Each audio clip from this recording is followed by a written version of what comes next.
Nous sommes au XVIIe siècle, dans les années 1600.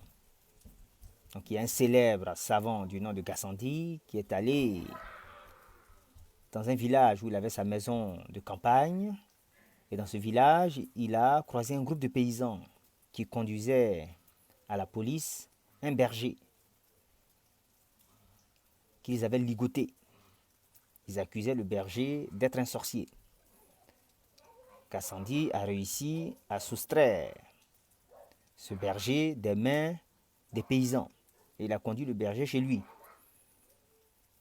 Et il lui a demandé de répondre à ses questions, sinon il irait au poste de police.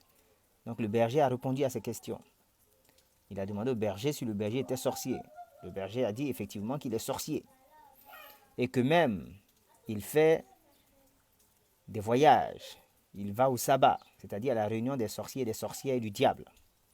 Donc Gassendi lui a demandé de lui montrer comment il fait pour aller au sabbat. La nuit venue, vers minuit, le berger a consommé un produit. Il a donné une partie du produit à Gassendi pour que lui aussi puisse consommer. Il a dit à Gassendi qu'ils iraient au sabbat sur le dos d'un chat noir. Donc après avoir consommé le produit, avoir donné à Gassendi sa part, Gassendi a fait semblant de consommer, mais il n'a pas consommé le produit. Notre berger, prétendu sorcier, est tombé dans un sommeil profond, suivi de convulsions, c'est-à-dire d'agitation.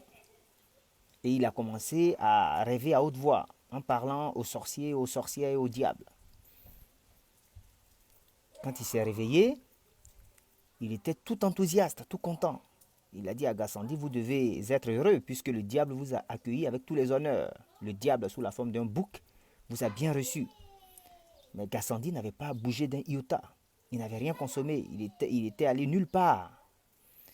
Donc c'est ainsi que Gassendi a essayé de détromper le prétendu berger sorcier. Gassendi a donné d'ailleurs le produit qu'il n'avait pas consommé. Il a donné ça à un chien. Et le chien est tombé dans le même état de sommeil profond devant notre berger, avec tous les symptômes qui s'en sont suivis. Ça, c'est l'histoire bien connue que vous retrouvez dans la littérature de Gassendi essayant de détromper un prétendu sorcier qui a donné foi aux rêveries et au délire de son imagination exaltée et dépravée.